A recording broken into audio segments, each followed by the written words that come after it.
اقرأ كتاب الله ترق جنانه أعوذ بالله من الشيطان الرجيم. بسم الله الرحمن الرحيم.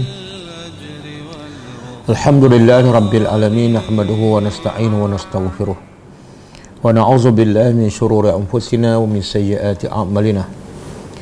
من يهده الله فلا مضل له ومن يضلل فلا هادي له. أشهد أن لا إله إلا الله وحده لا شريك له وأشهد أن محمدا عبده ورسوله. سبحانك لا علم لنا إلا ما علمتنا إنك أنت العليم الحكيم. اللهم علمنا ما ينفعنا وانفعنا بما علمتنا وزدنا علما.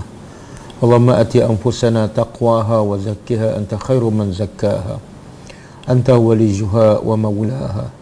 ربي يسر ولا تعسر، ربي تمم بالخير. Amma ba'du. InsyaAllah kita sambung tadabbur surah Al-Baqarah malam ni, iaitu ayat 137. Sebelum tu kita tengok pengajaran ayat yang lepas, ayat 134, 135 dan 136.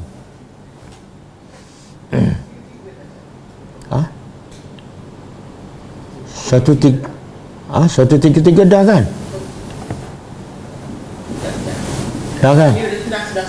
Dah. Okey, ayat 134. A'udzubillahi minasyaitonir rajim. Tilka ummatun qad khalat laha ma kasabat wa lakum ma kasabtum wa la tus'aluna amma kanu ya'malun. Maksudnya demikian itulah satu ummah, satu golongan, iaitu Nabi Ibrahim, Nabi Ismail, Ishaq, Nabi Yaqub adalah satu golongan yang qad khalat, telah meninggal dan telah berlalu zaman mereka. Laha ma kasabat, bagi mereka apa yang mereka usahakan, mereka dapat pahala. Walakum ma kasabtum, dan bagi kamu pula apa yang kamu usahakan, kamu tak akan dapat pahala mereka dan mereka pun tak akan dapat pahala kamu. Wala tus'aluna amma kanu ya'malun, dan kamu sama sekali tidak akan ditanya tentang amalan orang-orang dahulu. Okey, pengajarannya pertama,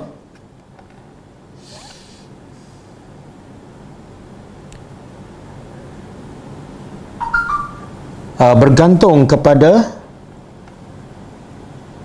amalan, bergantung kepada amalan ibu bapa ataupun nenek moyang kita adalah satu perkara yang sia-sia.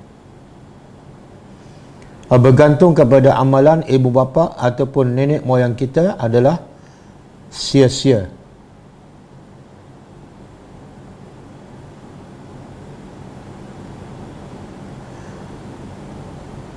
Kerana apa yang mereka lakukan dari kebaikan adalah untuk mereka.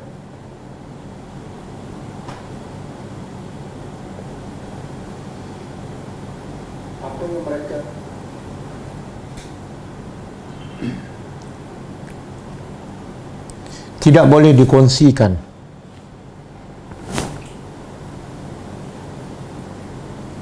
Dan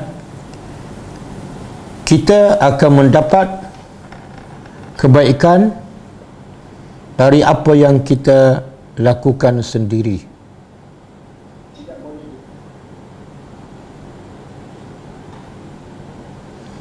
Yang kedua,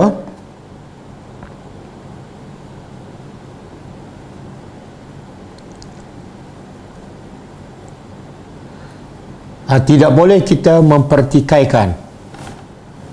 Tidak boleh kita mempertikaikan apa yang dilakukan, apa yang berlaku. Tidak boleh kita pertikaikan terhadap apa yang berlaku di kalangan para sahabat. Di kalangan para sahabat Nabi SAW, daripada perselisihan dan peperangan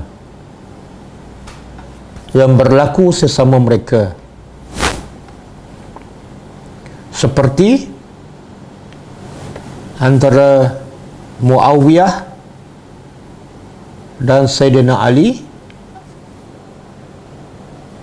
dan Aisyah radhiyallahu anha.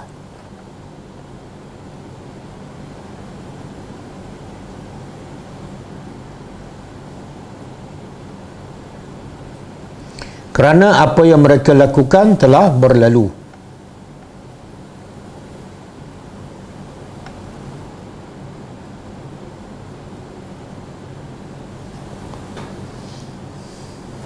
Yang ketiga,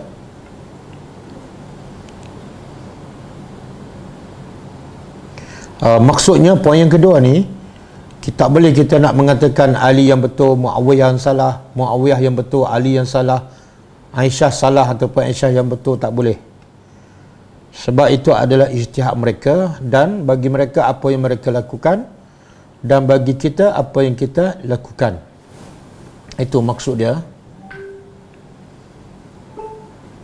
Yang terbaik kita diam. Bila orang tanya apa pandangan, kita lebih baik kita kata tidak ada komen, no comment. Okey, yang ketiga,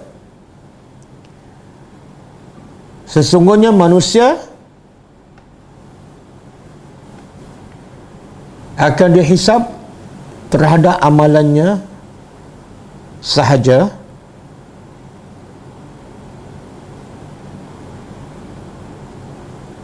bukan amalan orang lain.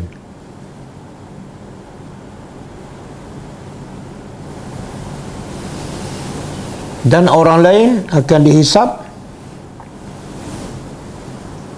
terhadap amalan mereka, bukan amalan kita.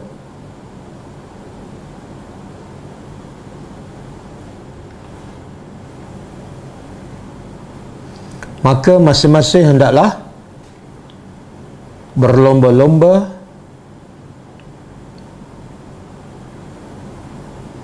untuk memperelokkan amalannya.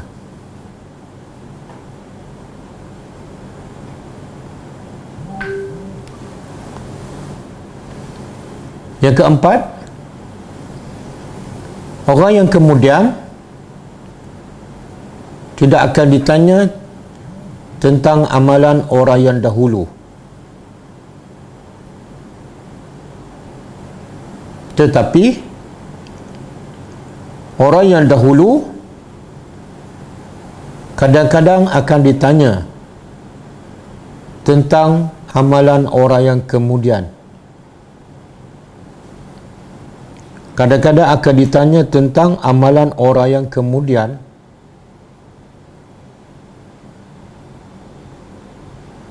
Contoh, seperti orang dahulu melakukan. Tapi dia tak dengar pula. Seperti orang dahulu melakukan maksiat ataupun perkara bid'ah, lalu diikuti oleh orang kemudian.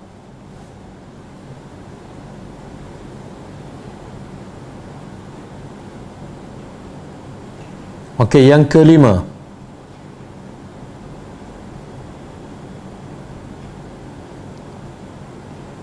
Allah Maha Adil.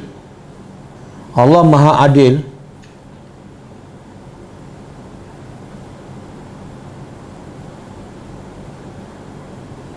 iaitu Allah akan menghukum seseorang berdasarkan amalannya sendiri, bukan amalan orang lain.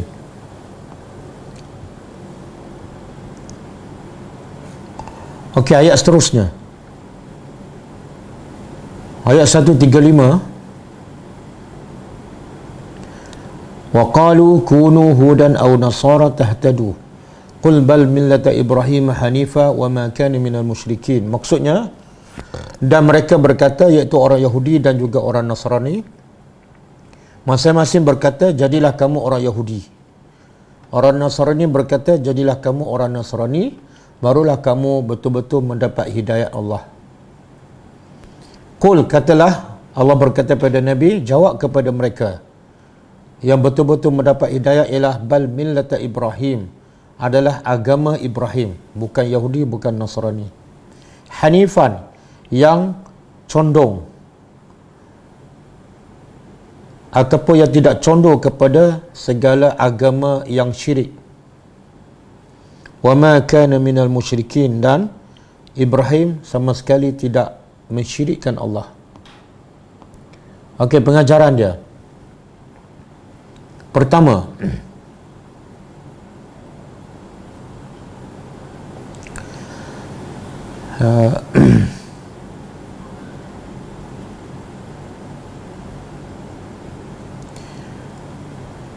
mereka yang beragama yang batil, mereka yang beragama yang batil atau sesat sentiasa mengajak manusia kepada agama mereka, dan mereka mendakwa mereka adalah benar.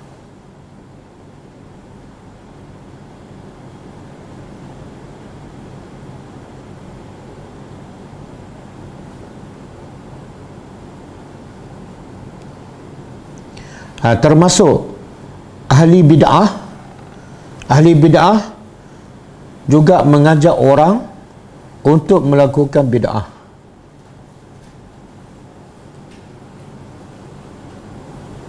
Yang kedua,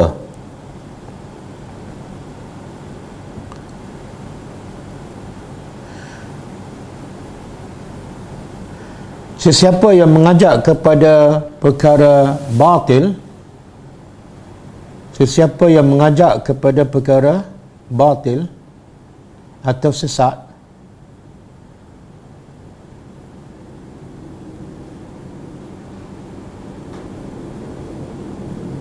atau bid'ah,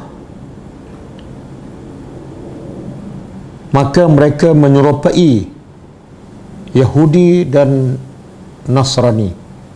Maka mereka menyerupai Yahudi dan Nasrani.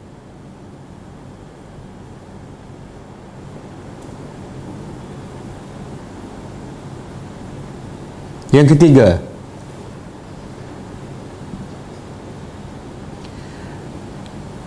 jikalau orang yang sesat yakin mereka betul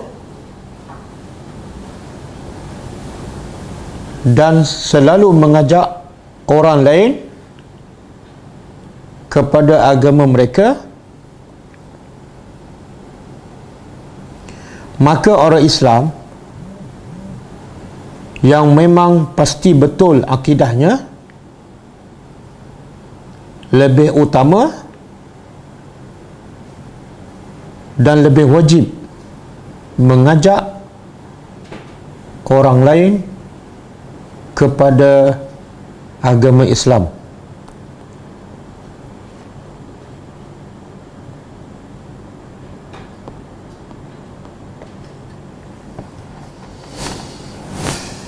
Mungkin ada orang berhujah kan, saya belum ada ilmu. Maka jawapannya Nabi bersabda, sampaikan dariku walaupun satu ayat. Yang kedua, jawapan yang kedua ialah, kalau orang yang sesat pun nak berdakwah, takkanlah kamu yang betul pun tidak ada sedikit ilmu pun. Orang yang sesat, Yahudi sesat, Nasrani sesat, tapi mereka tetap ada usaha nak berdakwah. Jadi yang sesat ada ilmu nak mengajak pada agama mereka, takkanlah kita yang Islam tidak ada sedikit pun ilmu untuk mengajak orang kepada Islam. Okey, yang ketiga, sesiapa yang mengaku beriman kepada Allah, ayat keempat, sesiapa yang mengaku beriman kepada Allah, maka dia wajib menjadi hanif. Dia wajib memiliki sifat hanif, iaitu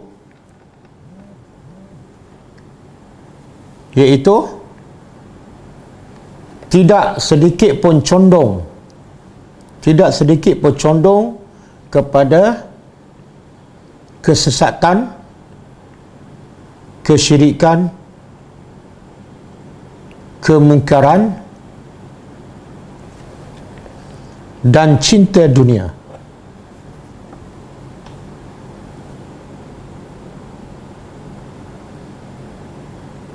Ya, jadi jelas makna Hanif ialah tidak sedikit pun. Ibrahim ni adalah agama Hanif, iaitu ketika zaman Ibrahim banyak penyembahan berhala, banyak amalan syirik.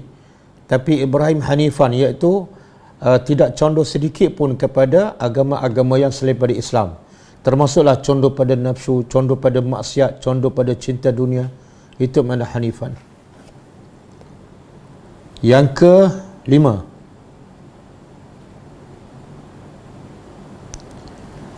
syirik adalah satu amalan yang tidak mungkin ada kepada para nabi. Syirik adalah amalan yang tidak mungkin ada kepada semua para nabi.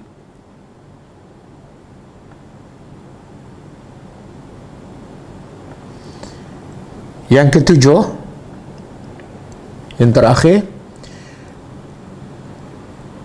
agama Yahudi dan Nasrani adalah agama yang mensyirikkan Allah. Okey, ayat 136. Ayat 136. Qulu amanna billahi wa ma unzila ilaina wa ma unzila ila Ibrahim wa Ismail wa Ishaq wa Yaqub wal asbat wa ma utiya Musa wa Isa wa ma utiya an-nabiyyuna min rabbihim la nufarriqu baina ahadin minhum wa nahnu lahu muslimun. Saya terus bagi pengajaran dia. Pengajaran ayat 136. Pertama, wajib beriman dengan Allah dan apa yang diturunkan kepada Nabi Muhammad, iaitu Al-Quran, dan wajib beriman kepada semua para nabi, para rasul dan kitab-kitab mereka.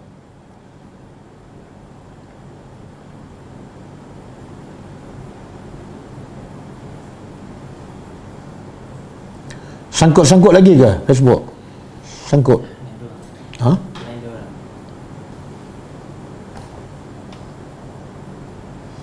Okey, yang kedua,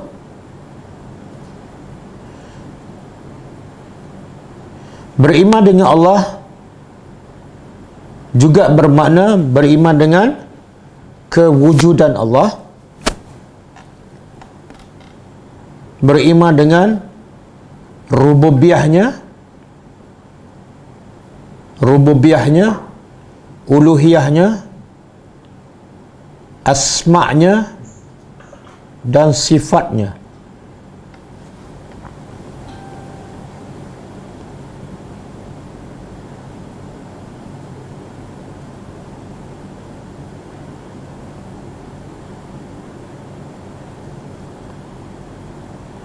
Yang ketiga, wajib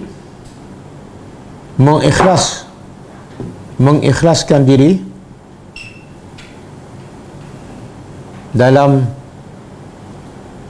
beriman kepada Allah dan beramal soleh. Wajib mengikhlaskan diri dalam beriman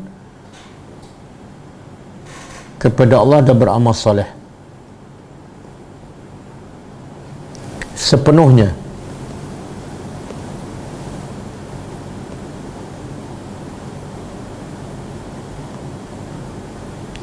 Yang terakhir, sesiapa yang menolak satu kitab daripada kitab Allah atau satu rasul daripada rasul-rasul, maka dia telah kafir.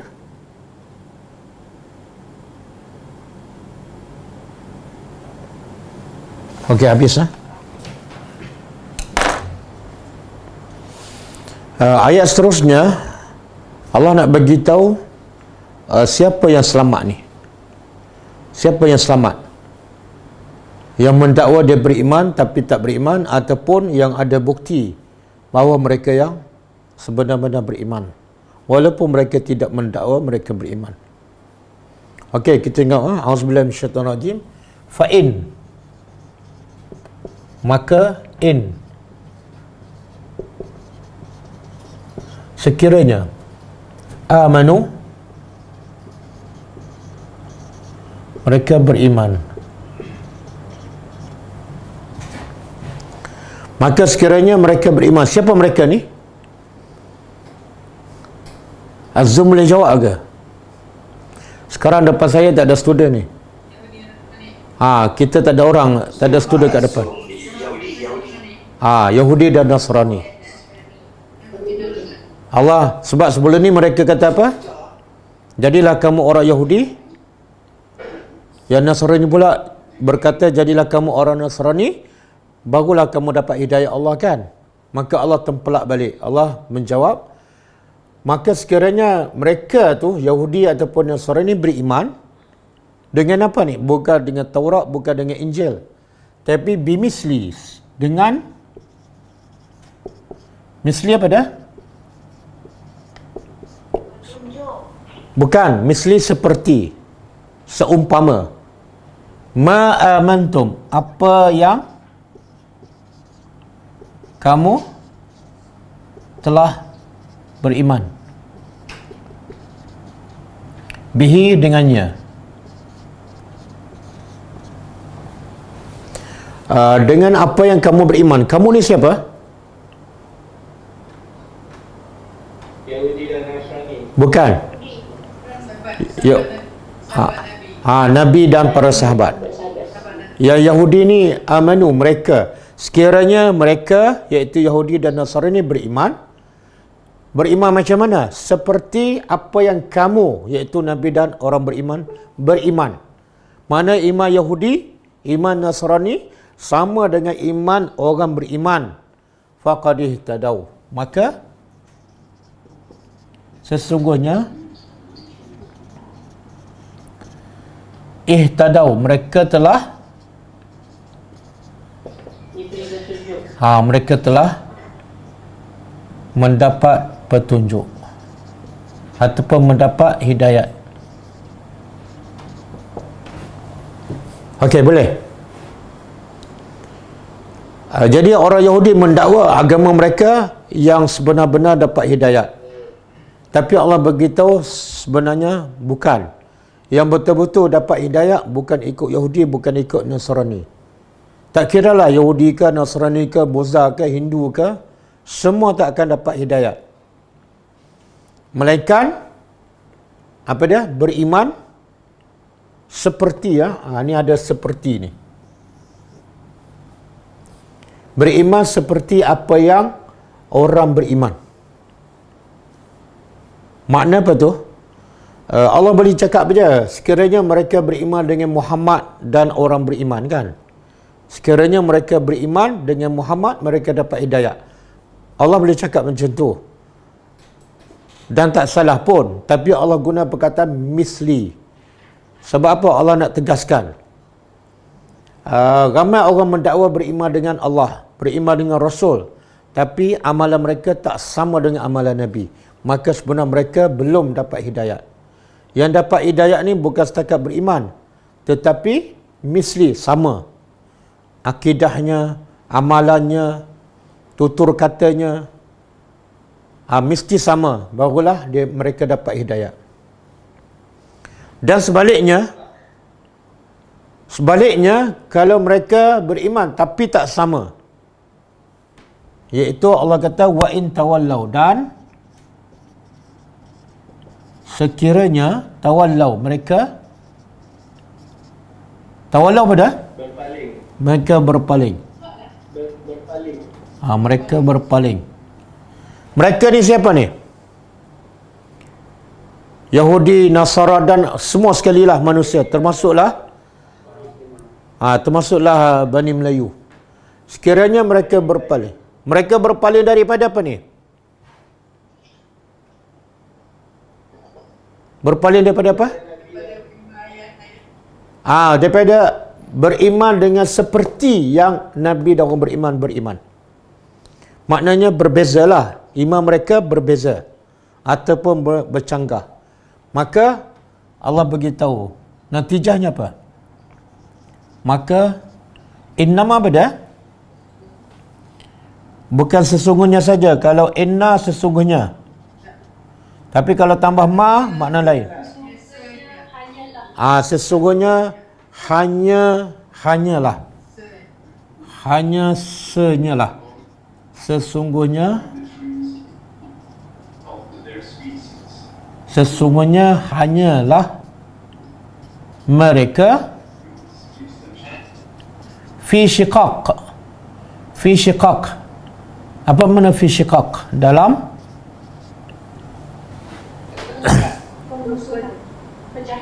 perpecahan. Kita pernah dengar ya, idza sama'u syaqqat, apabila langit terbelah. Insyaqqa ni mana terbelah. Jadi syiqaq daripada syaqqa, iaitu terbelah. Apa maksud terbelah?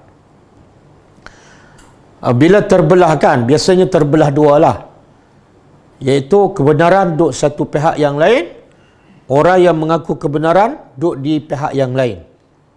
Walaupun mereka mendakwa mereka itu benar, tapi sebenar kebenaran duduk di lembah yang lain dan mereka duduk di lembah yang lain, terpisah, terpecah.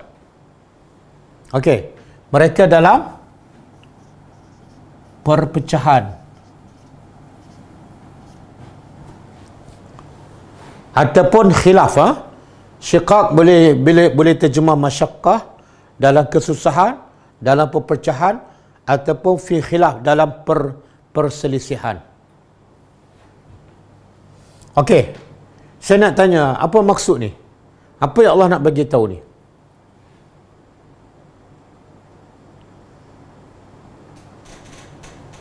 Kalau tak ikut ajaran Nabi, maka mereka akan sentiasa berpecah, Ustaz.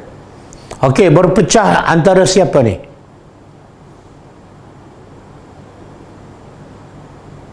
Antara orang beriman dengan orang yang tak beriman. Okey, satu. Akan berpecah antara orang beriman dengan orang tak beriman, mesti berpecah. Itu dia panggil apa? Walak dan barak. Walak dan barak mesti berpecah. Tak mungkin satu beriman pada Allah, satu syirik, tapi boleh bersama. Boleh bekerjasama, tak mungkin. Mesti berpecah. Satu. Yang kedua, yang sama-sama yang tak beriman pun akan berpecah. Yahudi dengan Nasrani, dua-dua tak beriman, mereka saling berpecah. Hindu dengan Buddha pun akan berpecah. Okey? Jadi Allah guna perkataan innama menunjukkan apa? Allah boleh guna perkataan inna sahaja. Tapi bila Allah guna innama ada maksud. Maksudnya apa? Faisal.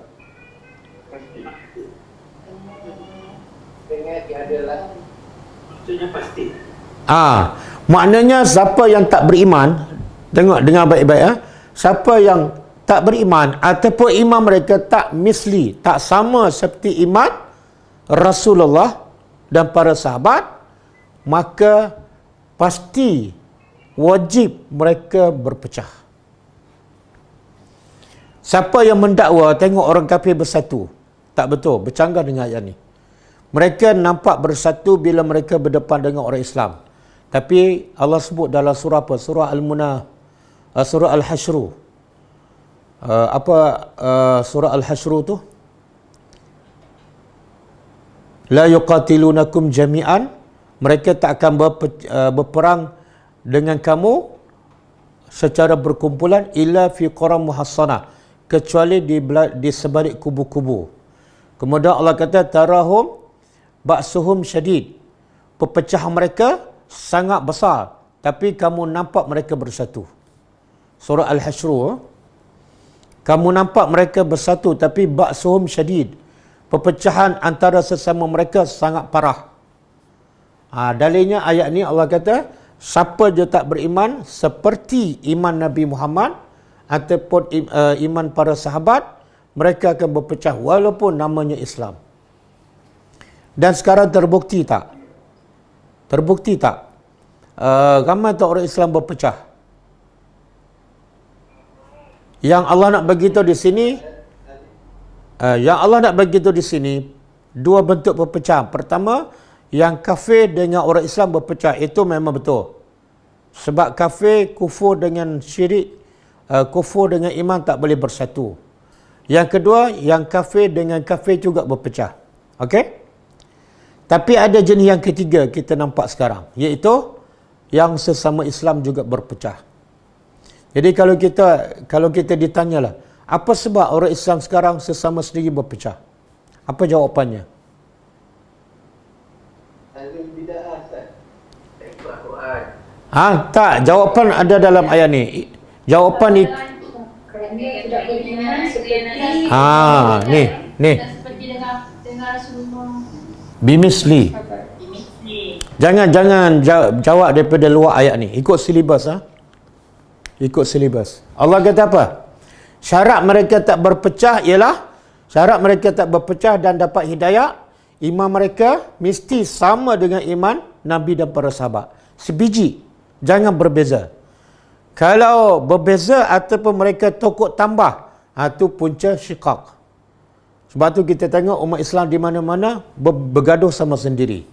Sama-sama solat di masjid yang sama, sama-sama baca Quran yang sama, sama-sama tawaf di Kaabah yang sama, tapi bila balik kampung bergaduh sama sendiri. Puncanya di sini. Iman mereka, amalan mereka tak sama dengan amalan Nabi dan para sahabat. Berbeza. Sebab tu ada seorang ulama' dia kata, ramai orang mendakwa dia orang Islam. Dia beriman kepada Allah. Tapi tengok amalan mereka jauh beza dengan amalan Nabi dan para sahabat. Sehingga kan ulama' kata, kalaulah sahabat ada zaman sekarang, kalau sahabat Nabi ada zaman kita sekarang, dia akan terkejut tengok amalan orang Islam. Dan sahabat akan bertanya, ini amalan Islam ke amalan apa ni? Sebab apa? Sebab mereka duduk dalam zaman Nabi, mereka tak jumpa banyak amalan yang dibuat oleh umat Islam sekarang. Mereka tak pernah jumpa ada di zaman Rasulullah SAW. Jadi jelas ayat ni, punca perpecahan kadang-kadang dah beriman, kadang-kadang dah solat, tapi banyak amalan tak sama dengan Nabi dan para sahabat. Maka hasilnya berpecah. Okey. Bila berpecah, yang paling utama berpecah antara Islam dengan orang kafir, berperang. Sebab itulah kisah Sa'ad bin Mu'az. Sa'ad bin Mu'az, bila dia beriman kepada Allah, dia ni ketua kepada kabilah Aus di Madinah. Bila Mus'ab bin Umair datang ke Madinah dan berdakwah kepada Sa'ad bin Mu'az beriman. Dia ketua kabilah, ramai pengikut-pengikut dia. Lepas dia beriman, apa dia buat? Dia terus balik kepada kaum dia, kepada pengikut dia, dan dia bertanya, apa pandangan kamu tentang diri aku? Maka kaum dia berkata, kamu adalah pemimpin kami, kamu adalah orang terbaik di kalangan kami. Maka kata Sa'ad bin Mu'az, aku telah mengucap 2 kalimah syahadat. Mulai hari ini, semua kamu, lelaki ke perempuan kan, haram bercakap dengan aku. Sebab aku telah Islam. Dan kamu masih belum Islam. Itu makna, jelas antara Islam dengan kufur, walaupun kabilah sendiri, walaupun anak isteri sendiri. Mesti jelas, walak dan barak. Walak kita kepada Allah, dan barak ni kita berlepas diri dengan orang-orang kafir dan amalan-amalan kufur. Jelas. Maka pengikut dia, kaum dia berkata, kami akan ikut kamu. Maka semua, tidak ada seorang pun lelaki ke perempuan ke, melainkan mereka mengucap 2 kalimah syahadat, ikut ketua mereka Sa'ad bin Mu'az. Itu nak beritahu walaupun baru masuk Islam, tapi akidah mereka cukup jelas. Perbezaan antara iman dengan kufur. Okey? Jadi di sini kita ambil pengajaran, semua perpecahan, perselisihan, pergaduhan sesama Islam bermula daripada sini. Islam mereka tak sama dengan Islam Rasulullah. Okey, kemudian bila berlaku perpecahan antara Islam dengan orang Yahudi, orang Nasrani, maka mungkin Islam terancam. Mereka akan serah Islam. Dan orang Islam akan rasa takut. Maka terus Allah bagi jaminan. Allah bagi hiburan kepada orang beriman. Apa dia? Fasayakfikahumullah. Maka Yakfi apa dah? Akan mencukupkan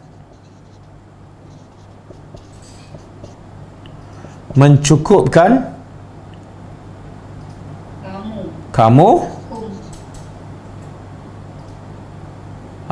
fasayakfika engkau hum mereka oleh Allah. Apa maksud ni?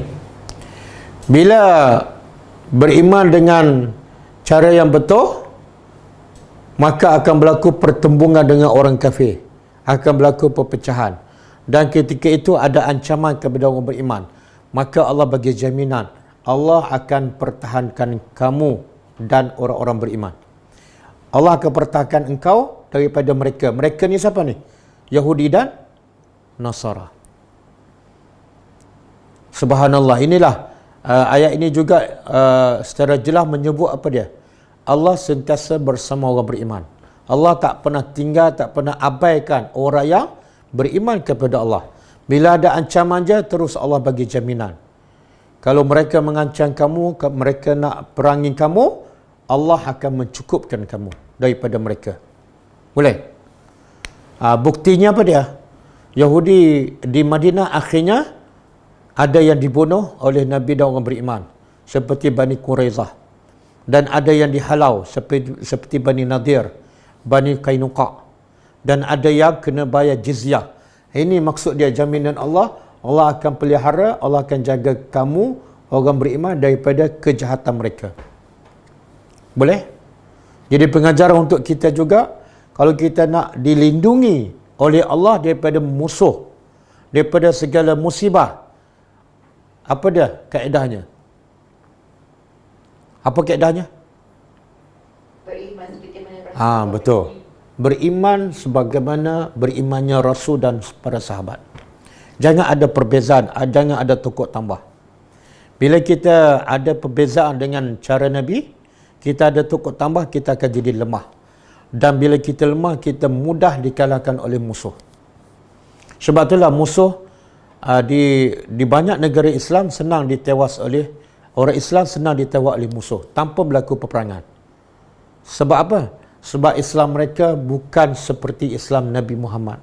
Islam mereka dah bercampur, tidak original. Kemudian Allah beritahu wahwa, dan dia maha mendengar lagi maha mengetahui. Okey. Saya nak tanya, apa kaitan dua nama Allah di hujung ayat ni dengan cerita sebelum dua sifat ni? Cerita sebelum dua sifat ni apa dia? Kalau kamu beriman sebagaimana kalau Yahudi beriman, Nasara beriman sebagaimana berimannya para sahabat, mereka dapat hidayah. Tapi kalau mereka tak beriman seperti itu ataupun mereka berpaling, mereka akan berpecahkan. Dan bila berlaku perpecahan, mungkin berlaku peperangan. Dan mungkin orang Islam terancam. Maka Allah bagi jaminan Allah akan pelihara mereka. Okey? Tiba-tiba Allah tutup ayat ni dengan Allah tu maha mendengar lagi maha mengetahui. Kalau ikut logiknya, sifat apa yang paling sesuai di sini? Sifat apa? Sifat Allah yang apa yang sesuai dengan ayat yang sebelum tu? Allah akan pelihara kamu. Allah akan kalahkan mereka. Sifat apa yang sesuai? Betul. Bukan. Allah bila Allah boleh kalahkan mereka, mana sifat yang sesuai? Allah Al-Qawiyyu, Al-Aziz, Al-Qadir. Betul tak? Baru sesuai dengan fasayakfikahumullah. Tapi kenapa? Wahuwa sami'ul alim. Dia maha mendengar lagi maha mengetahui. Macam tak masuk dengan Allah boleh mengalahkan mereka. Nak kalahkan perlukan kekuatan kan? Jawapannya macam ni. Sekarang musuh di Madinah ni dia merancang secara rahsia. Sebab yang menguasai Madinah orang Islam. yang ada kerajaan di mana nah? Kerajaan Islam. Jadi bila yang menguasai Islam di Madinah ialah orang Islam, yang menguasai keadaan ialah orang Islam. Jadi musuh akan merancang secara rahsia. Dia buat mesyuarat, dia buat pembincangan, dia buat perjumpaan, semuanya secara rahsia. Maka Allah kata jangan takut sebab Allah Maha mendengar apa yang mereka cakap, dan kalau mereka berbisik Allah Maha mengetahui. Jangan risau. Boleh? Jadi dua sifat ni sebenar sesuai dengan perancangan Yahudi dan Nasara secara rahsia. Sebab mereka ketika itu tidak kuat. Okey? Jadi dua sifat ini As-Sami'ul Alim. Maaf, Ya. Ya, ya. nak tanya, kalau kita ambil daripada ayat ni, fasayat fikamullahu wa sami'ul alim ni, tapi kita ambil daripada konteks orang Islam yang mana satu golongan yang beriman seperti mana Rasulullah beriman, dan satu lagi golongan yang tidak beriman seperti mana Rasulullah beriman. So, macam mana kita apply konsep tu, Ustaz? Macam mana tak faham soalan? Nak apply macam mana tu? Ini jelas perbezaan yang jelas antara yang Islam dengan yang bukan, Ya, ya. yang kafir kan, Ya. Yahudi Nasrani. Tapi kalau kita tengok dalam konteks orang yang mengaku Islam, orang Islam sendiri, tapi ada dua golongan. Yang satu dia mengaku Islam tapi tidak beriman seperti mana Rasulullah beriman. Ya. Manakala yang satu lagi ni memang golongan yang beriman seperti mana yang Rasulullah beriman. Ya. Macam mana kita nak apply konsep? Okey. Zaman Nabi ada tak perpecahan zaman Nabi? Ada dua dalam bentuk kan? Dua bentuk. Pertama,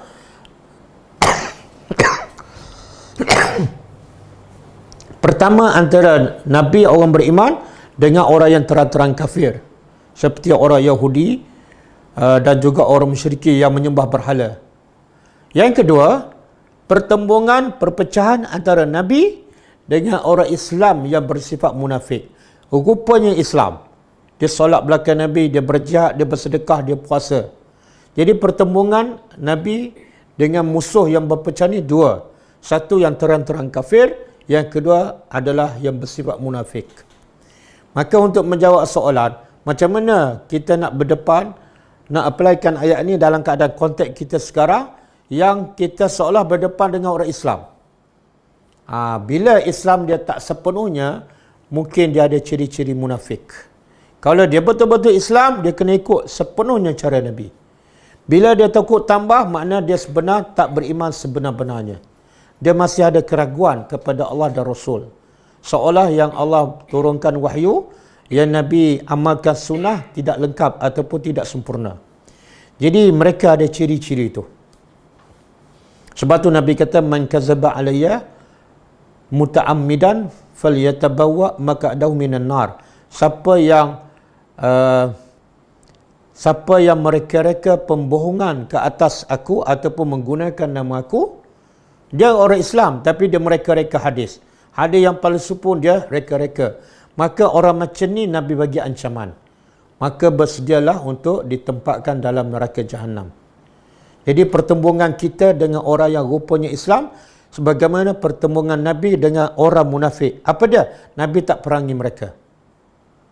Nabi tak angkat senjata dengan mereka sebab zahirnya Islam. Tapi Allah bagi tahu Nabi supaya Nabi berhati-hati. Nabi bagi tahu para sahabat supaya berhati-hati dengan mereka. Bahkan bila mereka mati pun, macam Abdullah bin Ubay, Nabi salat kepada mereka. Sebab Islam menghukum ikut zahir. Jadi cara kita berdepan dengan kafir yang terang, mungkin dengan senjata. Tapi cara kita berdepan dengan orang Islam yang rupanya Islam, tapi tak beriman sepenuhnya, ialah dengan berhujah. Dengan berhujah. Wallahu alam. Okey? Baik, terima kasih Ustaz. Okey. Wa anti fajazakillah. Sibghatullah. Apa dia ni? Sibghah? Celupan. Celupan Allah ni sebenar agama Allah lah. Agama dalam bahasa Arab apa dia? Din. Dinullah. Kan? Din. Tapi kenapa Allah tak guna din, Allah guna sibrah? Subhanallah, itu bahasa Al-Quran. Itulah tadabbur. Tadabbur ialah kalau kita tengok terjemahan, dia kata celupan ataupun dia terjemah agama Allah. Tapi kita tak dapat faham. Kenapa Allah tak guna perkataan din? Kenapa Allah guna perkataan sibrah? Okey. Sibrah ni makna celupan. Contoh. Kain putih, kita celup warna merah. Apa jadi dengan kain tu? Merah. Ada lagi tak warna putih? Ada.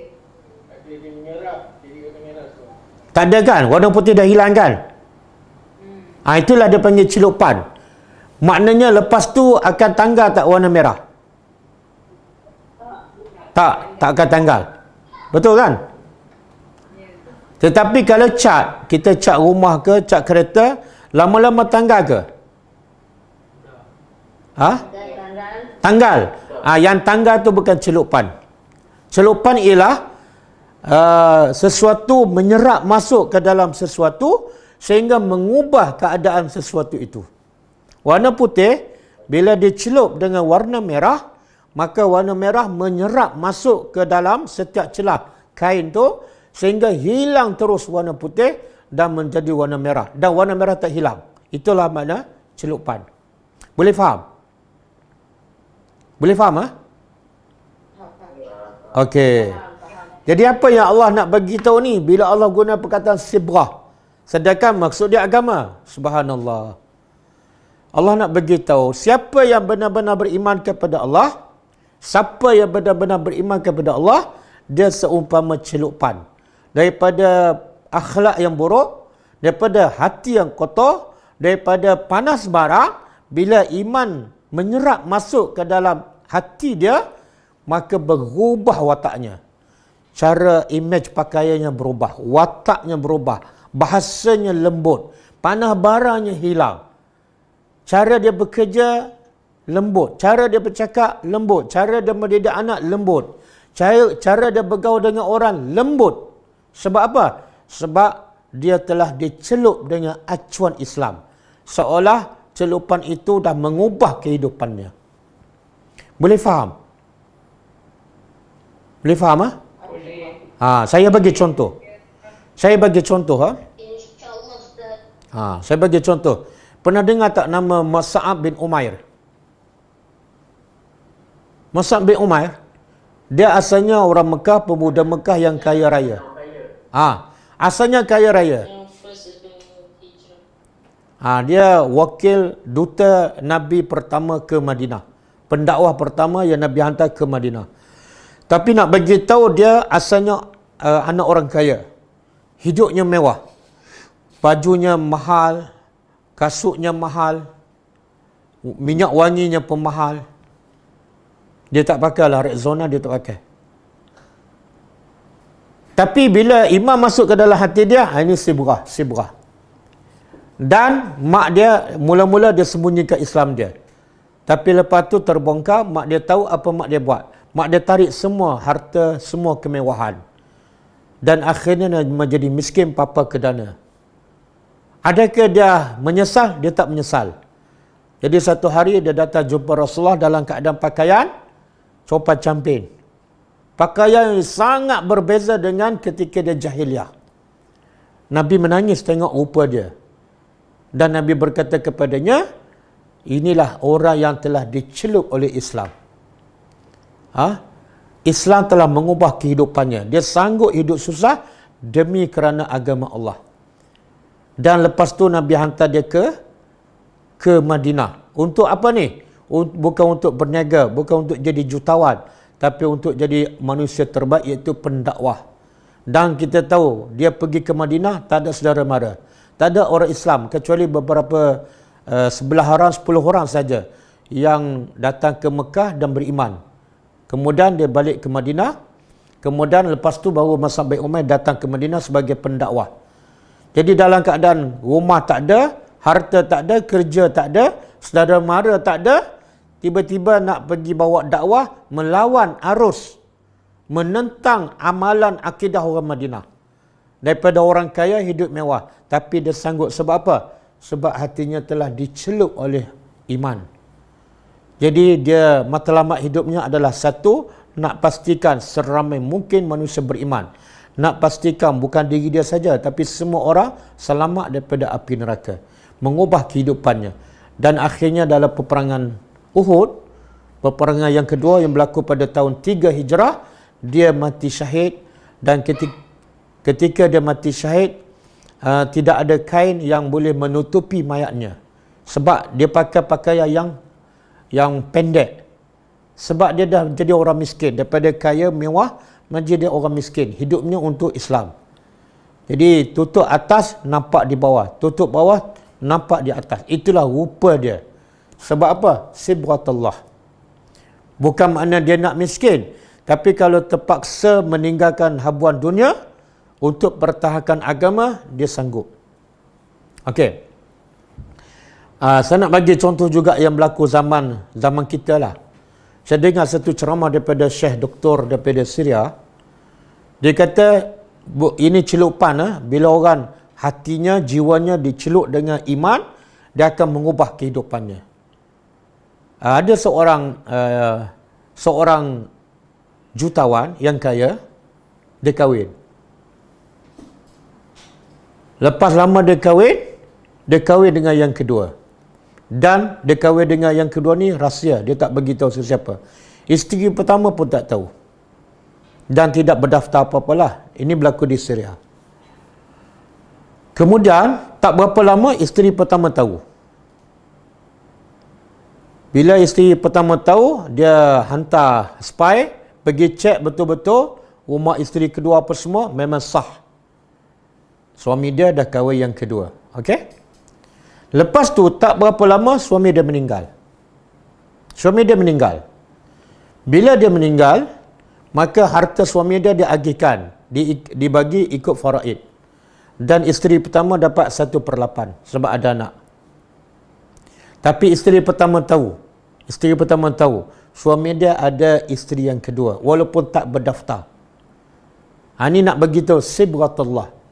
Iman membentuk jiwanya, hatinya bertakwa pada Allah. Walaupun dia boleh je nak ambil semua pada dia. Jadi bila dia tahu suaminya ada kahwin yang kedua, walaupun tak berdaftar dan tak ada orang tahu, tapi dia tahu. Apa dia buat? Dia panggil anak dia, dia kata, wahai anakku, bapa kamu ni masa dia hidup sebenarnya dia kahwin dengan seorang lagi tanpa diketahui oleh sesiapa dan tanpa ada pendaftaran. Jadi harta yang mak dapat ni, harta pesaka ni 1/8, mak tak sepatut dapat sepenuhnya sebab ada satu lagi isteri.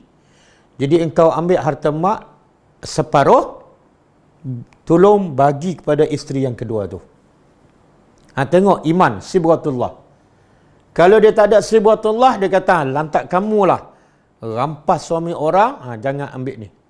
Tapi sebab ada sibghatullah, iman menjadikan dia takut pada Allah, dia bagi juga harta tu. Harta tak penting, yang penting ialah dia takut pada dosa. Okey. Kemudian, bila anak dia bawa harta tu kepada isteri yang kedua, anak tu ketuk pintu dan beritahu, makcik, saya ni anak kepada si fulan dan saya diberitahu oleh mak saya, bapa saya kahwin dengan makcik tanpa diketahui oleh sesiapalah. Jadi mak saya pesan, harta yang dia dapat tu 1/8, dia tak berhak dapat sepenuhnya. Sebab makcik pun adalah isteri kepada ayah saya. Jadi mak saya kata separuh kena bagi pada makcik. Tengok, sibghatullah juga terbentuk dalam hati isteri kedua. Apa kata isteri kedua? Sebenarnya, sebelum bapa kamu meninggal 6 bulan, dia telah ceraikan aku. Jadi aku tidak ada hak kepada harta ni, bawa balik. Tengok sibghatullah. Kalau tak ada sibghatullah, okey, terima kasih. Dapat harta, tapi harta haram. Itulah sibghatullah. Sebab tu Allah guna sibghah ni ada maksud. Kalau iman dah masuk dalam hati dia, sangat berbeza. Kita boleh tengok orang tu beriman. Cara dia bercakap, muka dia, akhlak dia, urusan dia dengan anak isteri, bergaulan dengan orang ramai. Bila diberi amanah, dia jaga betul-betul. Walaupun dia ada hak, ada peluang untuk mengkhianati amanah. Okey? Dan saya nak bagi pepatah. Bukan pepatah lah, kata ulama. Boleh tulis. Inna fit ta'ati nurun fil wajhi. Sesungguhnya dalam ketaatan kepada Allah ada cahaya di muka. Sesungguhnya dalam ketaatan kepada Allah ada cahaya di muka. Ini sibrah. Bila siapa beriman, mukanya bercahaya, mukanya berseri. Yang kedua, syarahun fis sadri. Dada dia sentiasa lapang. Dadanya sentiasa lapang.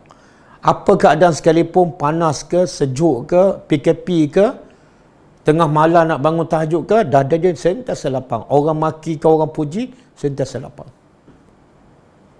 Yang ketiga, orang yang tak pada Allah, sibrahnya apa? Quwwatun fil badan. Badannya sentiasa cergas. Sebab orang tak pada Allah, badannya sentiasa cergas. Walaupun kadang-kadang dia tak exercise pun. Sebab itulah Nabi bukan exercise banyak pun. Tapi badan Nabi sentiasa kuat. Umur 63 masih boleh pergi berperang. Dalam keadaan lapar, perut Nabi diikat dengan batu, Nabi boleh angkat batu. Nabi boleh angkat batu.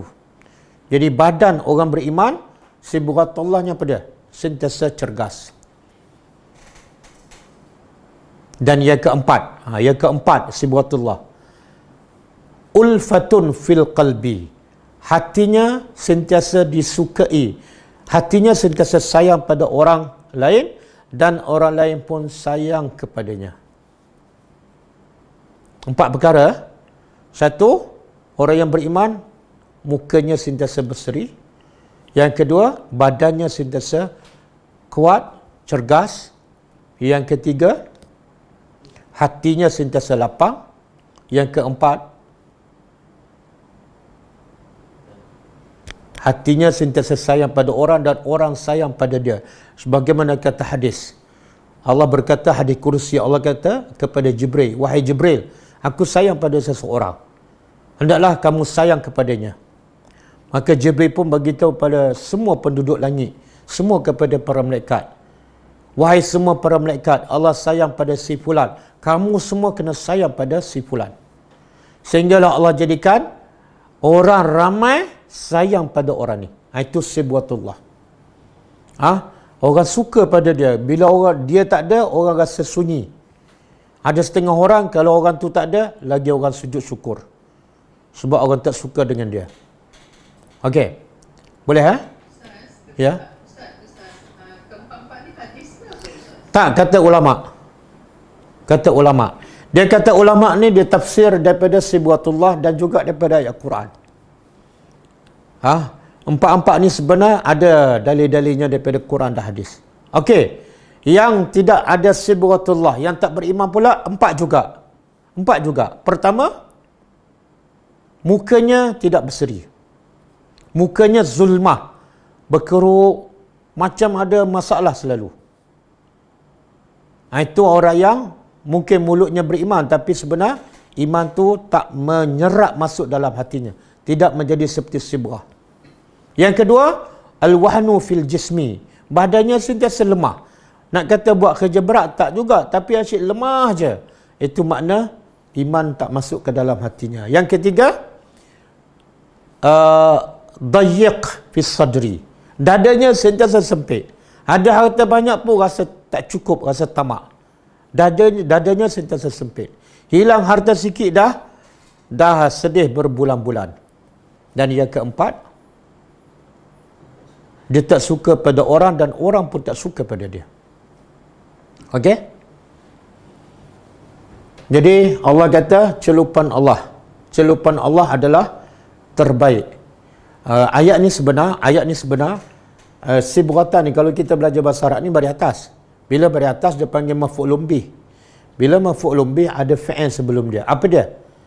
Iaitu alzimu ataupun iltazimu. Lazimkan diri kamu, istiqamahkan diri kamu dengan agama Allah. Dengan agama Allah. Bila kamu lazimkan, seolah kain yang putih dicelup dengan warna merah bertukar terus. Okey. Kemudian Allah bertanya dalam bentuk penafian. Kalau terjemahnya penafian, dan tidak ada ahsan yang lebih baik dari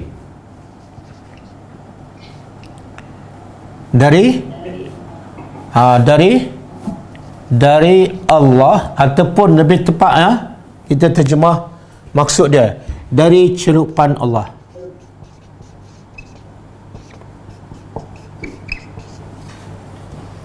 Maksud apa ni? Allah nak beritahu apa ni? Allah bertanya dalam bentuk mencabar. Ada tak yang lebih baik daripada celupan agama Allah? Ada tak? Maka semua akan jawab tidak ada. Carilah agama lain, dia tak akan memberi ketenangan. Dia tak akan memberi kepada orang suka dan dia suka pada orang. Jadi kalau nak menyelesaikan masalah, carilah sibghatullah. Sebab itu adalah ahsan yang terbaik. Kemudian Allah kata, wa nahnu lahu, dan kami iaitu orang beriman hanya kepadanya, iaitu kepada Allah, abidun, kami beribadat. Kami beribadat ataupun kami menyembah. Lahu di awal menunjukkan apa? Hanyalah kepadanya, iaitu ikhlas. Kami hanya ikhlas kepada Allah beribadat.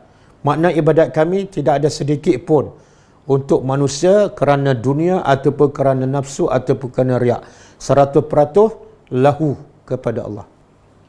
Dan ibadat ni kita fahamkan, ibadat ialah tunduk kepada perintah Allah dengan melaksanakan perintah Allah dengan penuh kasih sayang. Melaksanakan perintah Allah dengan rasa cinta kepada Allah dan meninggalkan larangan Allah dengan penuh rasa ta'zim, rasa keagungan Allah. Baru lengkaplah ibadat. Sebab kalau kita taat pada Allah tanpa rasa cinta, itu bukan ibadat, itu terpaksa. Ada orang dengar cakap orang tapi dia tak suka pada orang tu, itu bukan taat, itu terpaksa. Maka dia tak akan rasa kemanisan beribadat. Jadi beribadat pada Allah mesti bersyarat, iaitu solat kerana cinta pada Allah, bukan kerana solat tu wajib. Maka ketika itu solatnya akan jadi manis. Yang Nabi kata pada Bilal, ya Bilal arihna bis solat, wahai Bilal, rehatkan hati kami, tenangkan jiwa kami dengan solat. Macam mana Nabi boleh tenang dengan solat? Sebab Nabi cinta pada Allah. Bila buat ibadat dengan cinta, ibadat tu akan jadi manis. Tapi kalau kita buat ibadat tanpa cinta pada Allah, ibadat tu akan jadi beban. Kita akan buat lambat dan kita akan buat nak cepat sudah, bukan nak khusyuk. Okey? Waalaikumsalam warahmatullahi wabarakatuh. Waalaikumsalam. Untuk kita latih anak-anak yang kecil untuk dapat kemanisan iman dan beribadah tu macam mana Okey, boleh tanya soalan lepas ni ke? Kita pun dah habis ni. Okey. Kita berhenti setakat ayat 138. 139 kita sambung besok. Okey, boleh ulang soalan? Dia nak latih anak sama dengan latih kita lah. Bagaimana susahnya nak latih kita untuk mendapat kemanisan iman, walaupun kita dah belajar banyak, walaupun kita dah berumur, maka begitu jugalah susahnya nak latih anak untuk dapat kemanisan beribadat kepada Allah. Sebab itulah Luqman mengajak anaknya pada yang pertama. Apa Luqman ajar pada anaknya yang paling utama, yang paling asas? Ajak akidah. Maknanya jangan syirik pada Allah. Sebenarnya bila sebut jangan syirik pada Allah, ada sesuatu yang perlu diajar sebelum larang anak jangan syirik pada Allah. Macam mana anak kita tidak syirik pada Allah kalau dia tak kenal Tuhan? Tak mungkin anak kita tidak syirik pada Allah kalau dia tak kenal Tuhan. Makna proses untuk tidak syirik pada Allah ialah kita perkenalkan Tuhan kepada anaknya. Bila dia kenal Tuhan, Allah tu pencipta dia, pencipta langit dan bumi. Allah tu sediakan syurga untuk dia kalau dia taat. Allah tu sangat sayang pada dia. Bila salah banyak mana pun Allah pemaaf. Bila dia kenal betul-betul, baru kita kata, patut tak kamu syirik kepada Tuhan yang macam ni? La tusyrik billah. Kemudian lepas tu bila dia kenal Allah, dia tidak mensyirikkan Allah, barulah kita ajar solat. Ya bunayya aqimis solat, dirikan solat. Ketika itu solat akan jadi manis. Sebab apa? Sebab dia solat dalam keadaan dia kenal Allah, dalam keadaan dia cinta pada Allah. Tapi sekarang anak-anak kita, tapi itu bukan hadis. Awaluddin ma'rifatullah. Dari segi makna betul, tapi dia bukan hadis. Sebab itulah dalam satu hadis kan Nabi kata bunya Islamu ala khamsin. Islam dibina di atas 5 perkara. Apa dia? Mengucap 2 kalimah syahadat, solat, haji, puasa, zakat. Dibina benda ni 5 ni bukan Islam. Dia adalah asas. Dia adalah asas. Macam tiang lah, tiang ni. Jadi kalau kita hanya solat, puasa, haji, zakat, mengucap, Islam kita belum lengkap. Sebab dia hanya kerangka, dia hanya tiang. Ada banyak lagi. 30 juzuk Al-Quran. Takkanlah solat sebut 30 juzuk, tak. Ada akhlaknya, ada hubungan dengan ibu bapa, hubungan dengan anak, hubungan dengan masyarakat, hubungan dengan macam-macam. Jadi sebenarnya Islam tu sangat luas. Yang 5 rukun ni hanya sebagai tiang sahaja. Nabi kata dibina Islam di atas 5 tiang ni. Kalau ada tiang saja tapi akhlak tak ada, dia tak akan rasa kemanisan. Okey? Jadi benda yang paling asas kita kena ajar pada anak ialah kenalkan mereka kepada Allah. Macam mana nak kenalkan? 2 cara.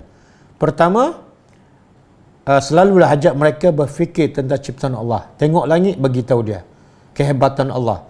Tengok binatang, tengok makanan, tengok sayur-sayur, tengok buah-buahan, cerita pada mereka. Yang kedua, iaitu bagi mereka tadabbur Al-Quran. Ajak mereka tadabbur. Biar mereka kenal Allah melalui ayat-ayat Allah. Sebab setiap ayat adalah tanda kebesaran Allah. Lepas mereka kenal Allah, kita ajarlah solat. Ketika itu insya-Allah solat akan jadi mudah kepada anak-anak dan dia akan rasa seronok. Tapi selagi dia tak kenal Allah, apatah lagi dalam kepala dia dunia. Game. Solat tu tak akan manis lah. Wallahu a'lam. Wa anti fajazakillahu khairan. Sekarang malam ni kita siar melalui Facebook yang baru. Facebook Ghulam Ad-Da'wah Tadabbur Al-Quran. Kan? Gad Tadabbur Al-Quran. Sebab kita nak test. Kalau sebelum ni Facebook Ghulam Ad-Da'wah banyak sangkut. Kita nak test Facebook yang baru ni sangkut-sangkut tak? Sangkut juga? Sama? Tapi feedback daripada orang kata lain lah. Kalau dia tukar data, okey. Kalau dia refund, ya. Jadi? juga tadi maksud. Interrupt tu pakai Wi-Fi, kalau pakai mobile data tak sangkut. Okey je. Sangkut sikit-sikit. bukan lain sini lah. Jadi tak payah like lah. Tak payahlah, okey. Jadi besok kita akan balik pada Facebook Ghulam Ad-Da'wah balik sebab keadaan sama je. Kita doa je pada Allah supaya line kita lancar.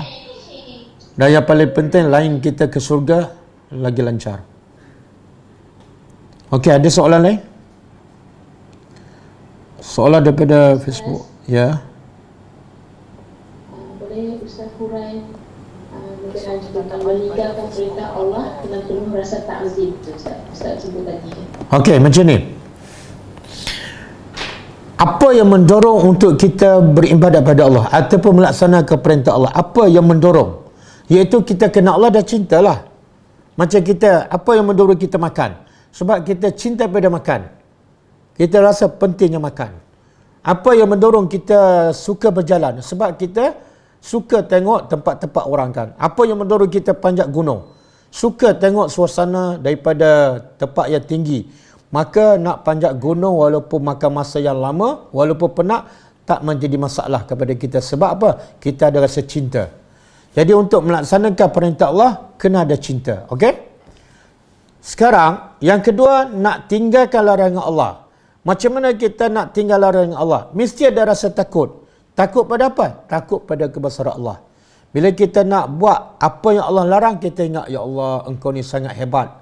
Kalau engkau azab, tidak ada siapa pun manusia yang boleh azab seperti engkau. Manusia azab bakar manusia, lepas tu manusia mati. Tapi kalau engkau membakar manusia, tak mati-mati. Engkau boleh tukar kulit-kulit manusia beribu-ribu kali dan mereka tetap tidak mati. Hebatnya engkau. Jadi bila rasa ta'zim, rasa kebesaran Allah, rasa azab Allah, itu menjadi penghalang untuk kita melakukan yang dilarang. Boleh? Macam kita takut nak langgar kesalahan kan? Sebab apa? Kita rasa kebesaran polis. Kita rasa polis tu ada kuasa. Kita pergi ziarah polis. Pergi ziarah rumah dia sebab apa? Sebab kita ada rasa cinta. Polis ni baik sangat. Okey. Boleh faham ke? Boleh Ustaz, terima kasih. Sama-sama. Adakah terdapat perbezaan zuhud di zaman Rasulullah dan zaman kini? Zuhud zaman Rasulullah dengan zaman kini sama je. Cuma zuhud zaman kini disalahfahamkan. Zuhud yang sebenar dulu kini selama-lama sama je. Zuhud ialah tidak cintakan dunia. Tidak cintakan dunia ataupun menjadikan dunia di tangan dia, bukan dalam hati. Bukan tolak dunia, bukan tidak memiliki dunia, tak. Dia memiliki dunia, tapi dunia bukan dalam hatinya, di tangan saja. Maksudnya apa di tangan ni? Bila-bila masa diminta dikeluarkan, mudah je bagi. Orang nak 1000 ke, orang miskin nak buat masjid ke, tanpa dia berfikir 2-3 kali, dia bagi sebab di tangan dia. Standby je nak bagi. Itu makna zuhud. Tapi kalau harta tu dalam hati dia, nak bagi RM50 pun 10 kali, itu lawan kepada zuhud. Jadi zuhud ni tak mesti duduk rumah kecil, tak mesti pakai pakaian koyak, compak-camping, tak mesti pakai kereta buruk. Itu bukan zuhud, itu miskin. Ataupun itu kedekut. Jadi tak salah kita pakai pakaian yang elok, beli kereta mahal sikit, selagi mana tidak ada riak dan tidak ada sombong, tidak salah. Yang penting harta tu tidak ada dalam hati kita. Kadang-kadang beli kereta mahal, lepas tu simpan. Asyik duk basuh kereta je 3 kali sehari, dia mandi sekali sehari. Itu bukan, itu cintakan dunia dan tidak zuhud. Dia ada kereta mahal, tapi bila ada diperlukan untuk dakwah, dia bagi bila-bila masa. Dia adalah orang yang zuhud. Sebab hartanya bukan di hatinya, tapi di tangannya. Wallahu a'lam. Hukum mengubah sesuatu kehidupan Allah. Waalaikumsalam. Waalaikumsalam warahmatullahi. Apa dia? Hukum kalau terlupa tahiyat awal semasa solat. Terlupa hukum tahiyat awal masa solat, disunatkan sujud sahwi. Tak perlu ulang.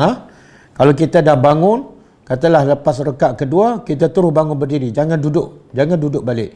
Kalau duduk balik, boleh batal solat. Kecuali kita daripada sujud rakaat yang kedua, rakaat yang kedua, kita terbangun sikit je, tak sampai separuh, boleh duduk balik. Tapi kalau dah bangun lebih pada separuh, ataupun dah berdiri, jangan duduk. Tapi gantilah tahiyat awal yang kita terlupa dengan sujud sahwi. Okey. Hukum mengubah sesuatu ciptaan Allah adalah haram. Tapi kenapa ada yang kata tidak haram, seperti mewarnakan rambut? Luntur warna rambut asal. Adakah solatnya sah? Dia beza mengubah ciptaan Allah dengan mewarna rambut. Berbeza. Mewarnakan rambut dia bukan mengubah ciptaan Allah. Rambut macam tu juga, cuma diwarnakan. Satu. Yang kedua, ada dalil membolehkan. Ada dalil membolehkan warna rambut. Selagi mana dia tidak menghalang untuk kita mandi ataupun untuk kita berwuduk, dan selagi mana kita tidak warnakan rambut untuk riak ataupun untuk menunjuk. Wallahu a'lam. Ustaz, apa hukum mendengar lagu? Lagu apa ni? Lagu tu umum. Lagu Lagu apa ni? Dia secara umumnya Allah sebut dalam surah Luqman, wa minan nasi man yashtari lahwal hadithi liyudilla an sabilillahi bighairi ilmin. Secara umumnya Allah kata ada sebagian manusia membeli lahwal hadis. Kata Ibn Abbas, lahwal hadis ialah lagu. Dia beli lagu untuk apa? Untuk menyesatkan orang lain tanpa bukti ataupun tanpa ilmu. Jadi ada ulama mentafsirkan lahwal hadis ialah lagu. Kalau ikut hadis ni, ikut ayat Quran ni dan tafsirannya, maka dengan lagu tak boleh. Tapi ada juga sebahagian ulama mengatakan kalau lagu tu sekadar untuk relaxkan hati, tenangkan jiwa dan tidak melalaikan kita daripada zikrullah, daripada tanggungjawab kita yang paling utama, apatah lagi kalau sekadar untuk hari raya ataupun hari perkahwinan, maka dibolehkan. Maknanya kalau Dr. Yusuf Qaradawi dia kata selagi mana lagu tu tidak melalaikan kita daripada mengingati Allah dan daripada menjalankan tanggungjawab utama kita seperti solat awal waktu, tanggungjawab kita sebagai suami, sebagai bapa, sebagai isteri, sebagai anak, amanah kita kepada orang, tak mengganggu dan termasuklah tidak mengambil masa untuk kita membaca dan mentadabbur Al-Quran, zikir pagi petang, maka dibolehkan. Tapi persoalannya, ada tak lagu yang tak melalaikan? Ada tak seni kata yang tidak mengasyikkan? Biasanya kalau lagu seni kata ni, biasanya sebut pasal apa? Bukan cinta pada Allah, cinta pada manusia, cinta pada harta, cinta pada nafsu. Itu sebenar dia menjurus kepada melalaikan. Jadi kalau tanya saya, yang terbaiknya tak payah dengarlah. Cukup dengar Al-Quran, baca Al-Quran, tadabbur Al-Quran. Itulah hiburan orang yang beriman. Kenapa kita nak tukar dengan baik-baik? Kenapa kita nak tukar ayat Allah dengan lagu? Lagu kata-kata manusia yang tak ada pengajaran apa-apa. Tak ada pengajaran apa-apa. Walaupun tak haram kan? Tapi tak ada pengajaran apa-apa, tak ada kebaikan. Yang Quran ni satu huruf 10 pahala. Dan ada pengajaran. Dan kalau kita baca, kita ikut, dia akan pandu kita sampai ke syurga. Kenapa kita nak tukar, sanggup tukar Quran dengan lagu? Tutup sekejap Quran, baca lagu. Adakah patut? Tak patut. Tak patut. Sebab tu orang beriman, hiburannya, lagunya ialah Al-Quran. Wallahu a'lam.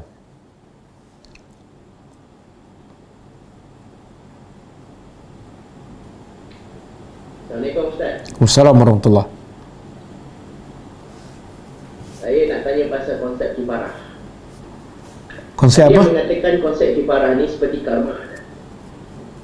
Ya? Konsep apa? Kifarah? Saya nak tanya. Kifarah ya. Ada yang kata konsep kifarah ni dalam bukan Islam dia seperti karma. You buat jahat dengan orang, you akan kena balik. Tapi ada juga kata konsep kifarah ni ia seperti pembersihan dosa-dosa yang you dah buat walaupun you tak pernah buat salah dengan orang. Sebelum Tuhan dekatkan orang tu pada diri dia. Adakah betul apa yang saya faham ini? Pendapat Ustaz? Tak, jelaskan apa maksud kifarah tu. Itu soalan saya ke Ustaz sebenarnya. Tak, soalan kepada saya ialah adakah kifarah itu adil dalam Islam? Dia tanya adakah dia seperti karma. Kalau dalam bukan Islam dikenali sebagai karma. You buat jahat dengan orang, you akan kena balik. Betul kan konsep dia? Tapi satu lagi kifarah saya dipahamkan pula, itu satu pembersihan dari dosa Tuhan pada hamba dia untuk mendekatkan hamba dia pada diri dia. Walaupun hamba tu mungkin tak buat dosa juga, tapi seorang pembersihan spiritual. Konsep berbeza dia. Sebab itulah saya tanya apa yang dimaksudkan dengan kifarah. Kifarah yang maksud dalam soalan tu lebih kepada kifarah bahasa Melayu. Orang Melayu faham apa dia? Kamu buat dosa, tiba-tiba ada musibah kan?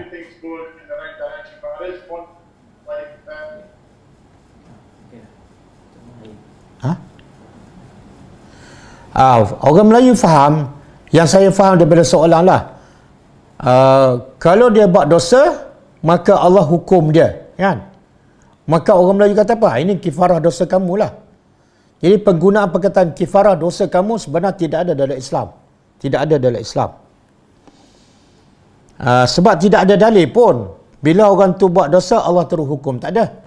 Bahkan berapa ramai yang buat dosa, bahkan kafir sekalipun, sihat wal afiat, tak ada musibah apa-apa pun.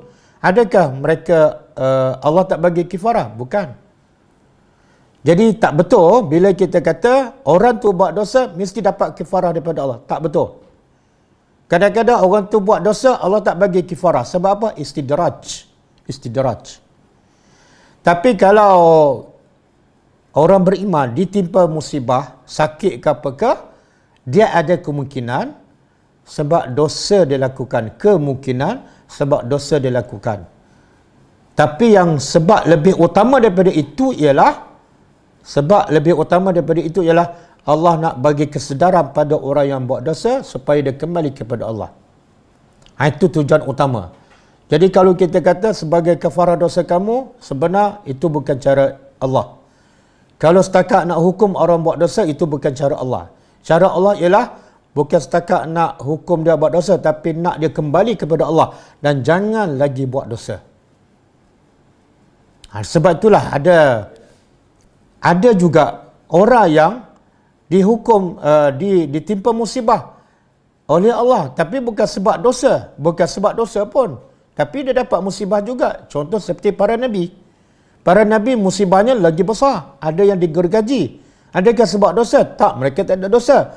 Itu sebab lain pula. Sebab nak tinggikan darjah mereka. Jadi salah bila kita kata Allah bagi musibah sebab kafarah dosa seseorang. Salah. Dia mungkin ya, mungkin tak. Dan sebab yang lebih besar ialah Allah nak orang tu kembali kepada Allah. Wallahu alam. Jelas Jelas, tapi ada dalam Al-Quran menyebut sesungguhnya Allah akan memberi pembalasan kepada orang-orang yang zalim itu. Saya lupa surah apa, tapi ada 2-3. So bukankah itu relate juga dengan tak, dia sebenarnya orang yang zalim tu dia lebih kepada orang kafir. Sebenarnya yang Allah kata Allah akan hukum kaum Samud, kaum Ad, itu lebih kepada orang kafir. Banyak Allah janjikan. Itu biasalah, bila kufur pada Allah mesti Allah hukum.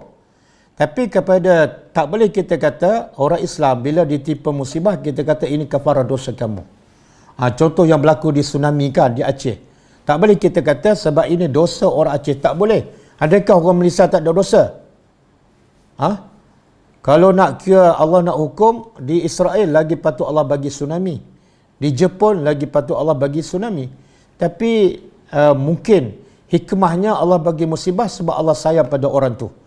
Allah nak dengan dosa ni, dengan musibah ini, kamu ambil pengajaran supaya akan datang jangan buat benda yang sama. Ataupun dengan musibah ni kamu mati di sini sahaja, lepas ni kamu tak ada lagi dosa yang lain.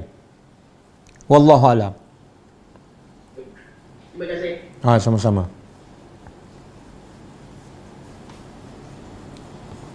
Jika seorang itu tak dapat. Ustaz, Assalamualaikum Ustaz.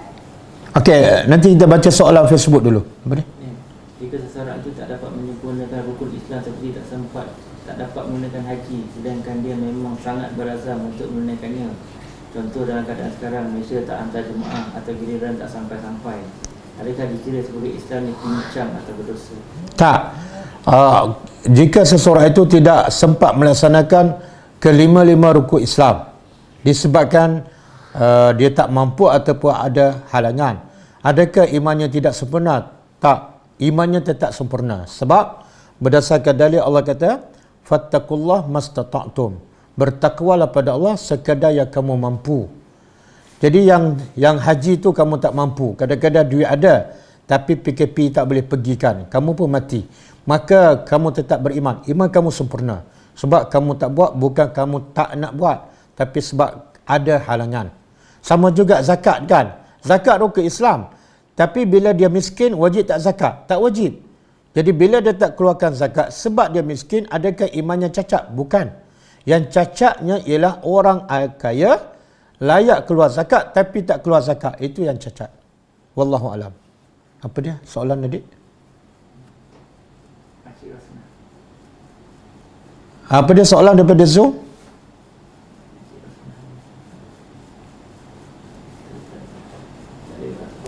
Tak ada soalan daripada ni Facebook. Apa tak? Ustaz, Ya. dia soalan berkenaan dengan ayat Sibghatullah tadi Ustaz. Ya. Apakah celupan yang dimasukkan itu merupakan juga hidayah juga daripada Allah Ta'ala Ustaz? Yalah, celupan tu maksud agama Allah. Dan agama Allah itu ialah maksud hidayah lah. Yang kita duk minta dalam surah Fatihah 17 kali sehari. Ihdinas siratal mustaqim. Tunjuklah kami jalan yang lurus. Jalan apa? Jalan agama lah. Jalan Islam. Jadi agama itu adalah hidayah. Tidak ada agama tanpa hidayah. Dan tidak ada hidayah tanpa agama. Hidayah adalah agama.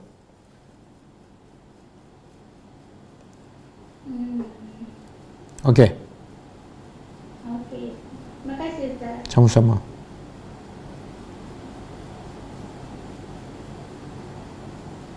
Assalamualaikum warahmatullahi. Waalaikumsalam warahmatullahi.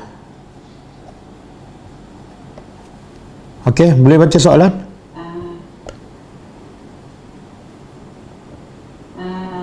Azan yang dikumandangkan masjid secara 5 waktu, saya terimalah kata memang itu satu syiar untuk mengatakan masuk waktu.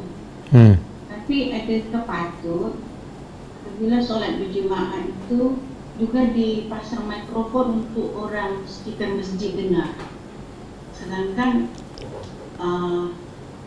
itu kan jemaah itu untuk imam dan makmum yang ada dalam masjid. Kenapa kami ni wanita di luar daripada masjid kan lebih afdal solat di rumah, tapi kita terpaksa macam ialah soalnya kita dipanggil untuk ke masjid untuk berjemaah. Kalau dia besarkan suara mikrofon, tak, maksud dia besarkan suara masa dia solat lah. Okey. Dia sebenar yang wajibnya dan yang menjadi syiar kepada Islam ialah melaungkan azan sahaja.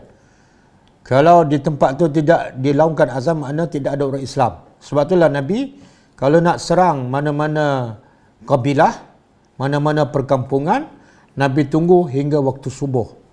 Sebab apa? Nabi nak pastikan orang kampung tu Islam ataupun tak. Iaitu dengan cara apa? Dengan laungan azan subuh. Kalau dengar laungan azan subuh, Nabi tak akan serang. Sebab itu menunjukkan itu orang Islam. Okey? Jadi yang wajib dan yang menjadi syiar Islam hanya azan saja. Adapun selain pada itu, waktu solat ke, waktu qamat ke sebenarnya tidak disunatkan, tidak disyaratkan, bahkan boleh menjadi haram bila menyakitkan hati orang lain. Dalilnya satu masa Nabi duduk dalam masjid, Nabi tengok ada sahabat yang baca Quran kuat. Maka Nabi tegur. Sahabat baca Quran, ini bukan azan Baca Quran dengan azan, baca Quran lagi afdal sebab dia baca ayat-ayat Allah. Dan dia pula baca dalam masjid. Tapi bila dia baca kuat mengganggu orang dalam masjid, Nabi tegur.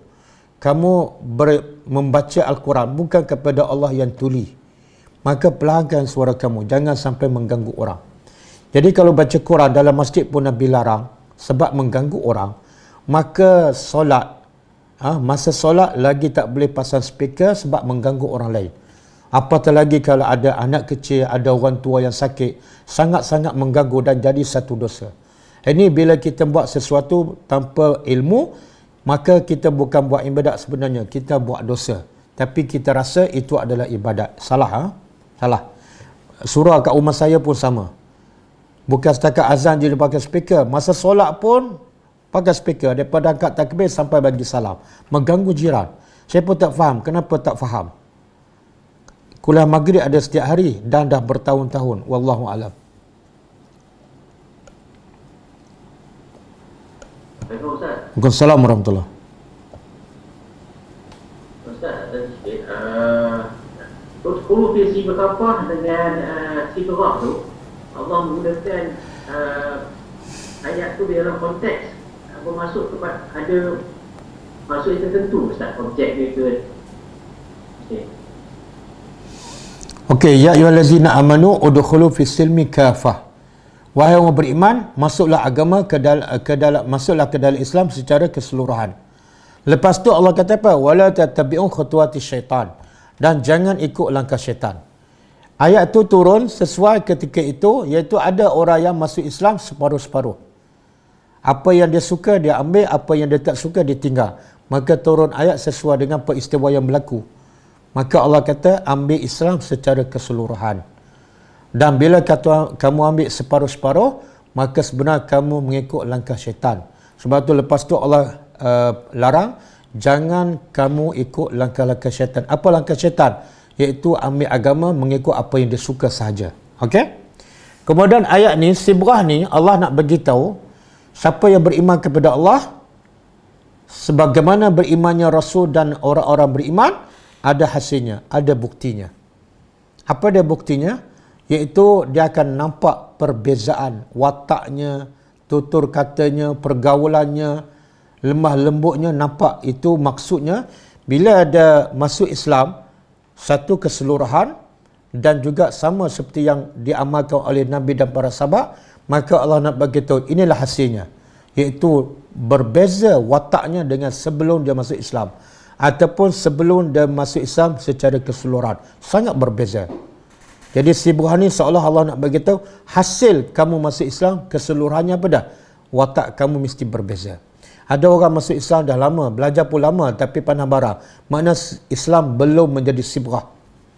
Ada orang belajar agama tapi masih buka aurat. Islam belum sibrah. Ada orang belajar agama dah lama, solat pun lama, haji pun lama. Haji pun banyak kali kan, tapi mulut masih mengumpat. Mulut masih bercakap bau. Mana Islam tu belum meresak ke dalam hatinya. Wallahu a'lam. Habis Boleh satu lagi Ustaz? Okey, last. Okey. Ayat 138 itu kita kemudian ayat tu dimulai dengan sibrah tambah yang mana ini ikut bahasa kan, kira sibrah Allah ni mudhaf dan mudhaf ilaih kan. Dan bila kita sambung waman ahsanu, kenapa tidak waman ahsanu min sibratillah? Kenapa menjadi waman ahsanu min Allahi sibrah? Kenapa Allah dahulukan Allah di sibrah? Dia kalau kita belajar bahasa Arab, dia panggil apa? Sibrah tu dia panggil tamyiz. Sebenarnya yang terbaik ni, saya nak tanya, sebenarnya yang terbaik apa dia? Allah ke celupan Allah? Allah. Jadi Allah nak bagi tahu celupan Allah terbaik sebab datang daripada Allah. Kalau celupan itu datang daripada yang lain, dia tak mungkin jadi ahsan. Sebab tu Allah sebut Allah dahulu. Siapa yang lebih baik? Allah yang ada celupannya. Boleh faham? Baik. Jazakallahu khair. Wa anti jazakillahu khair. Okey, kita saya nak bagi tahu kelas siang hari kita tak boleh mula lagi sebab saya pun tak berapa sihat sepenuhnya. Jadi saya tak boleh lagi buat kelas banyak. Jadi insya-Allah kita akan buat kelas malam sahaja. Kita jumpa lagi besok insya-Allah pukul 9 suku insya-Allah. Kita tutup dengan membaca tasbih kafarah. Subhanakallahumma wa bihamdika asyhadu an la ilaha illa anta astaghfiruka wa atubu ilaik. Assalamualaikum warahmatullahi wabarakatuh. كتاب الله ترقى جنانه وتنال عظيم الأجر والغفران.